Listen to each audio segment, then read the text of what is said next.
Aunque Shaina es un personaje del que no sabemos tanto, se ha convertido en uno de los más queridos en el universo de Saint Seiya. De hecho, curiosamente es el personaje de quien más pedidos he recibido para hacer un video.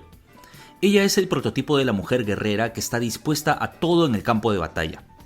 Y es, como intentaré mostrar más adelante, un buen reflejo de lo que en la Japón tradicional se entendía como la Onabu Geisha o la Onamusha, la mujer guerrera. Shaina es el primer gran enemigo de Seiya.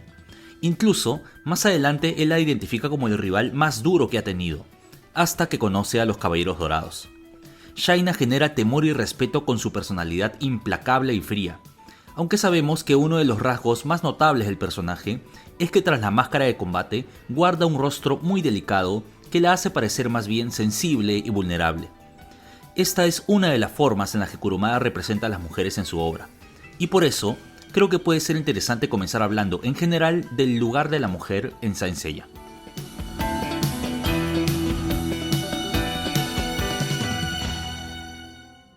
En el manga original de Kurumada, el primer santo a quien vemos es una mujer, Marin de Águila. Una página atrás hemos visto a Seiya herido, cuando todavía no es propiamente un santo. Es más bien a través de Marin que el autor nos presenta el temible poder de los guerreros de Atena. Es una mujer la que genera ese terror y define los valores del esfuerzo y sacrificio que van a guiar a los personajes centrales de la historia. Este rol de tanta seguridad, sabiduría y valor que Kurumada le da en toda su obra a muchos de sus personajes femeninos, sirve para dar visibilidad a la presencia de las mujeres en la historia. Pero no solo para eso. A mí me parece que lo que logra Kurumada es mucho más importante. En varios otros mangas y animes, la presencia de mujeres guerreras suele dar la impresión de que ellas se están atreviendo a romper los roles de género.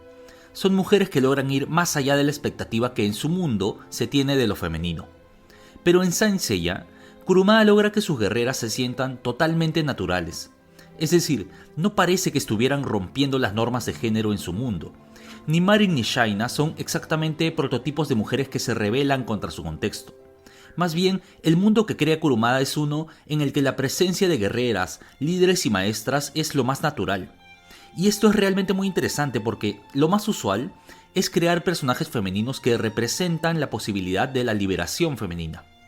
Las guerreras de Kurumada, sin embargo, no luchan por la libertad, sino que ellas mismas son, de forma totalmente natural, la manifestación de esa libertad femenina.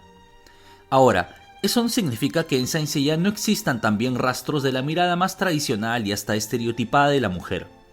Quizás, al menos para mí, la expresión más clara de esto la encontramos en la regla de las máscaras. Shaina nos cuenta que según la tradición, solo los hombres estaban permitidos de entrar en la guerra, por lo que las mujeres guerreras debían esconder su feminidad. Y si un hombre lograba verles el rostro, ella no tendrá más opción que matarlo o, pues, enamorarse. A ver, sinceramente, no creo que esta regla tenga mucho sentido y me cuesta entenderla como mucho más que una idea tradicional y estereotipada de la mujer que inevitablemente se enamora. Ciertamente es una idea que ayudó a construir el personaje de Shaina, pero también es una idea de la que Kurumada parece haber renegado más adelante. La regla de la máscara es cuestionada o directamente dejada de lado en varios spin-off oficiales que Kurumada aconsejó desarrollar. La máscara deja de ser relevante, por ejemplo, en Saint Seiya Omega o en Lost Canvas. E incluso en el mismo manga clásico, vemos cómo ya no parece interesarle a nadie cuando Shaina pierde la máscara por los ataques de Poseidón y de Thanatos. Otro asunto vinculado al rol de las mujeres en Saint Seiya es la resolución que tiene Seiya para nunca pelear contra una mujer. Le dice a Shaina desde su primer enfrentamiento que no puede agarrarse a puñetazos con ella. Esto representa la imagen del protagonista como un hombre honorable que nunca golpearía a una mujer, pero a la vez como un personaje que todavía es ingenuo e inmaduro. No es casualidad que Marin, su maestra y guía, lo califique de idiota por negarse a pelear contra Shaina. La decisión de Seiya es respetable y es parte de quién es él como personaje, pero no creo que sea exactamente el reflejo de lo que piensa el autor, Kurumada.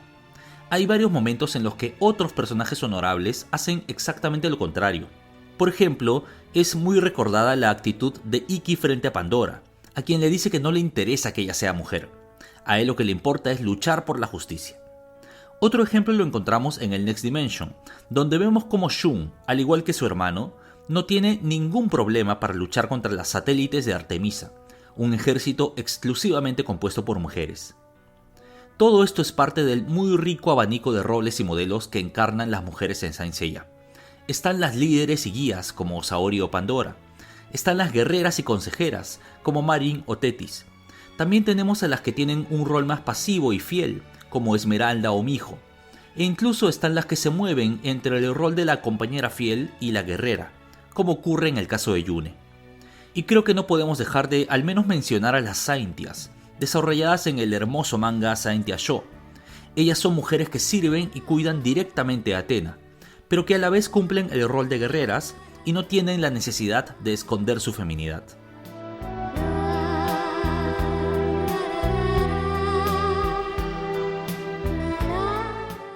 A mi juicio, Shaina representa más que cualquier otro personaje de Saint Seiya el modelo de la mujer guerrera.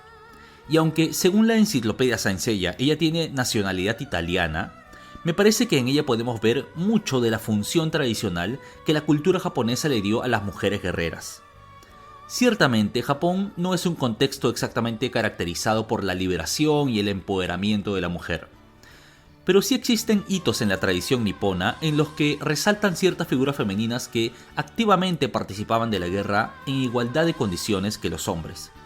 En el contexto occidental suele conocerse a las mujeres guerreras japonesas bajo el nombre de Onna Bugeisha.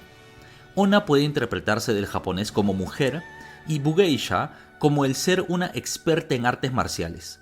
La Onna Bugeisha es la mujer experta en artes marciales que participa de la guerra, ya sea directamente en la batalla o para defender sus castillos. Sin embargo, en Japón, el término más común no es Onna Bugeisha, sino más bien Onna Musha, en donde Musha se puede interpretar como guerrera. Es un término que, por lo que he investigado, hace referencia a quien tiene disposición para entregar su vida en la lucha. Así, la Onna Musha es la mujer guerrera valerosa que expone su vida. La Onna Musha es una figura tanto histórica como literaria y suele caracterizarse por entrenarse arduamente en varios tipos de armas, así como por pertenecer a la nobleza militar. Existe también la figura de las kunoichi, mujeres ninjas que cumplían misiones de espionaje y asesinato. Para mí en Saint Seiya es quizás Marin quien mejor puede relacionarse con esta figura de la mujer ninja.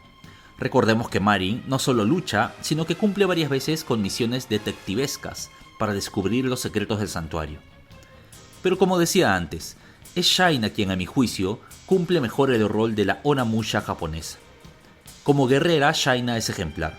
Esto es claro varias veces a lo largo de la historia, pero quizás el momento estelar ocurre en la saga de Poseidón, cuando Shaina derrota a Tethys y luego no duda en acudir a enfrentar directamente al dios.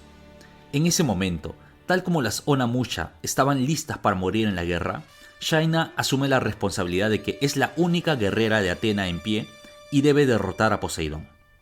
Ahora, no podemos obviar el hecho de que a lo largo de esta lucha, Shaina pasa a segundo plano y se convierte en el primer ejemplo de sacrificio para proteger a Seiya, al hombre que claramente se ha vuelto central en su vida desde el primer enfrentamiento que tuvieron. Esto podría hacer pensar que Shaina se aleja del modelo de la mujer guerrera, pero lo cierto es que en la literatura japonesa, la Onna Musha solía tener como uno de sus rasgos más comunes su amor hacia un hombre por el que estaba dispuesta a morir en batalla. Este es el caso, por ejemplo, de Tomoe Gosen, una de las guerreras más conocidas en la tradición histórica y literaria japonesa. Se la conoció como una guerrera audaz que aparece entre los siglos XII y XIII para servir con fidelidad a Minamoto no Yoshinaka y morir por él, a quien le dedica sus últimas palabras antes de lanzarse contra el enemigo. Le dice: "Este será mi último servicio a ti".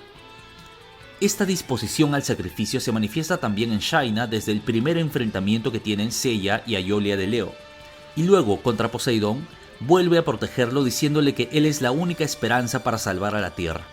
Shaina está tan dispuesta a morir como lo estuvo Tomoe Gosen, la legendaria mujer guerrera de Japón.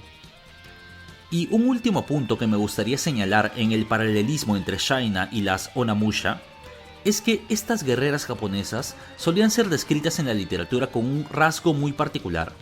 Superficialmente eran mujeres con una belleza muy delicada, con piel clara y pelo negro muy largo. Esta apariencia suave contrastaba con el espíritu audaz y enérgico que mostraban en la batalla. Algo muy parecido ocurre con Shaina. Su bello rostro contrasta con su actitud de incansable guerrera. Tanto las Onimusha como Shaina tienen este doble rasgo de la dulzura femenina mezclada con la estricta agresividad de la guerrera.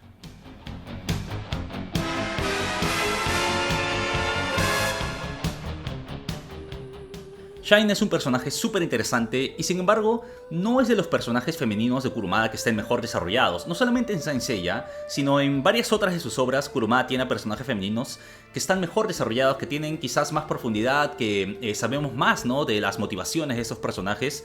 Y sin embargo Shaina se las arregla para ser un personaje súper interesante, un personaje que de hecho sí juega un rol, al menos en parte, que es bastante clave en la obra de Kurumada.